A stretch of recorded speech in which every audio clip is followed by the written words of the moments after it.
మధ్యస్థలో ఉన్న వ్యాపారస్తులు కానీ పారిశ్రామికులు కానీ వాళ్ళకు దీని ఎటువంటి లాభం కలగదని ఉంటుంది.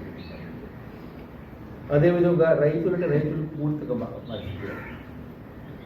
మన ఆదివాసుల గురించి అప్పుడు మీకు అందరికీ తెలుసు, ఆ అడవి హక్కుల చట్టం పాస్ అయ్యే ముందు జాయింట్ పార్లమెంటరీ కమిటీకి నేను అధ్యక్షత వహించి నేను ఇచ్చిన రిపోర్ట్ మీద అడవి హక్కుల చట్టం పాస్ అయ్యింది. దానిని పూర్తిగా లేకుండా ఇప్పుడు కొత్త చట్టాలు ఏదో పెట్టేసి ఈ ఫారెస్ట్ కన్జర్వేషన్ యాక్ట్ అని పెట్టేసి మనం ఇచ్చిన సుప్రీంకోర్టు ముందు ఇచ్చిన తీర్పు ప్రకారం దానికి ఎలక్షన్ కమిషనర్ని సెలెక్ట్ చేయడానికి ఎంచుకోవడానికి దాంట్లో ప్రధానమంత్రి ఒకరు, లీడర్ ఆఫ్ ద ఆపోజిషన్ కానీ లోక్సభలో ఎవరికి అన్నిటికంటే ఎక్కువ సీట్లు ఉంటే ఆ పార్టీ ఒకరు, చీఫ్ జస్టిస్ ఆఫ్ ఇండియా ఒకరు ఉంటారంటే అక్కడ జడ్జెస్ కమిటీ, సిఏజే చీఫ్ జస్టిస్ కాకుండా ఒక కమిటీ ఇచ్చిన రిపోర్ట్ ప్రకారం వీళ్ళు ముగ్గురు కూర్చొని చేస్తున్నారు. మొన్నేమో ఒక ముందు ఒక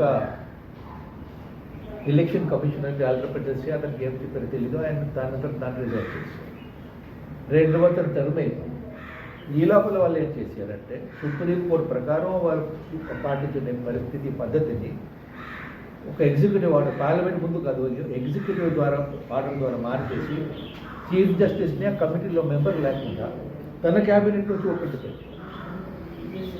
అయితే ఎలక్షన్ కమిషన్ కూడా వాళ్ళ యొక్క స్వేచ్ఛ లేనట్లు చేసినట్ల.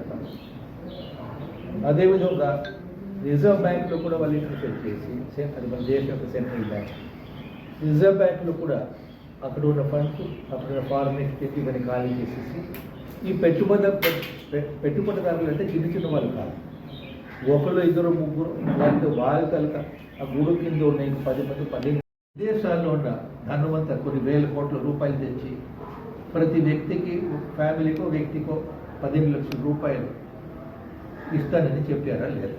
అతని ఇచ్చిన హామీ, నేను ఇచ్చిన ఎవరు మనం అడగలేదు కదా, ఇవ్వాలని ఎవరు తేలేదు, దానంతా అని చెప్పి ఇప్పుడు వరకు అది అందరూ మర్చిపోయిన తర్వాత అది ఎలక్షన్ జుబులా అంటే ఎలక్షన్ అప్పుడు ఏదైనా మనం చెప్తే ప్రజలు నమ్మించడానికి ఓట్లు గురించి అబద్ధాలు చెప్పినా ఏది మాట్లాడినా పర్వాలేదు అంటే మాట్లాడాలి. రెండవది, మనకి నోట్లు రద్దు చేశారు.